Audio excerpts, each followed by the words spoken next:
और यूक्रेन और रूस के बीच चल रहे युद्ध से 8000 किलोमीटर दूर और युद्ध का मोर्चा खोलने जा रहा है। रूस और जापान साउथ चाइना सी में आमने सामने खड़े हो गए हैं। ये रिपोर्ट देखेंगे तो आपको पता चलेगा कि क्यों इस जंग में समुराई योद्धाओं के शामिल होने की बात चल रही है।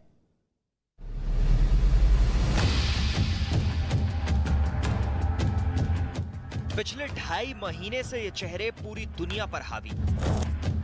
Putin, Zelensky, Biden. जब यूरोप सुलग रहा है, जब यूरोप एक बहुत बड़े युद्ध की चौखट पर बैठा हुआ है, तो पुतिन और ज़ेलेंस्की के साथ बाइडेन की भी चर्चा हो रही है। क्या ये जंग तीसरे विश्व युद्ध का खतरा बढ़ा रही है? ये सवाल पुराना हुआ, इसलिए रुकिए, कुछ देर के लिए भूल जाइए पुतिन, ज़ेलेंस्की और बाइडेन। भूल जाइए कि पिछले 2.5 महीने में क्या हुआ। कुछ देर के लिए भूल जाइए रूस, यूक्रेन, नेटो और अमेरिका को, क्योंकि इस वक्त दुनिया की दो और बड़ी ताकत टकराती हुई नजर आ रही है। एशिया में बहुत बड़ी जंग का खतरा नजर आने लगा है। अगर यहां जंग हुई तो यूक्रेन से भी ज्यादा खतरनाक हथियारों का इस्तेमाल होगा।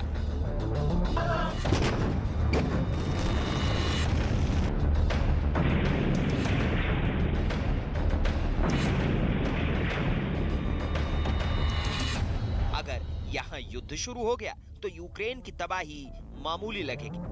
अगर यहां हमले हुए तो रूस से भी ज्यादा खतरनाक मिसाइलों और फाइटर जेट्स का इस्तेमाल होगा, क्योंकि इस वक्त एशिया की दो बड़ी पावर चीन और जापान आमने सामने आ चुके हैं। शी जिनपिंग और जापान के प्रधानमंत्री फुमियो किशिदा के बीच बड़ी टक्कर का खतरा बढ़ गया है।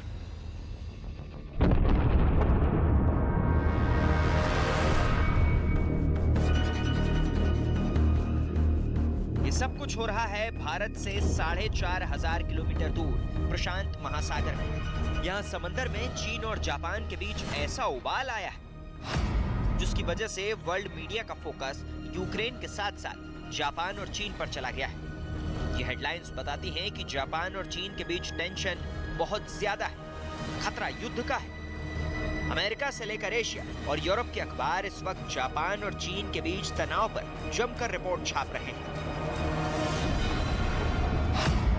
सवाल है कि क्या यूक्रेन में जंग के साथ साथ दुनिया एक और युद्ध को बर्दाश्त कर पाएगी?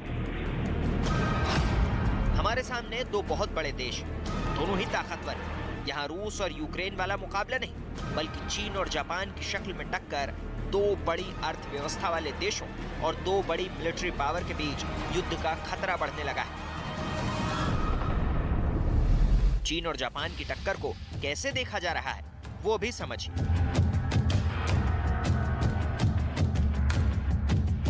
एक का शाओलिन और दूसरे का समुराई फाइटर इस वक्त एक दूसरे के खून के प्यासे बन सकते हैं। ऐसा हुआ तो एशिया में यूक्रेन से बड़ी कयामत आएगी। ये तलवारों की नहीं, बल्कि इलाकों को लेकर एक ऐसी बाजी है जिसमें कोई भी 1 इंच जमीन या इलाका भी नहीं हारना चाहेगा। जापान ने साफ कर दिया कि वो प्रशांत महासागर और उससे लगे समंदरी गलियारों में चीन का दबदबा नहीं सहेगा। जापान ने साफ कर दिया कि वो उन टापुओं पर चीन का कब्जा नहीं होने देगा जिन पर उनका ऐतिहासिक हक रहा है। जापान की नौसेना से लेकर जापान की वायुसेना तक इस वक्त चीन से लगे समंदरी इलाकों पर लगातार गश्त कर रही है और दक्षिण चीन सागर के साथ पूर्वी चीन सागर पर चाइनीज कंट्रोल के खिलाफ जापान ने बिगुल बजा दिया है।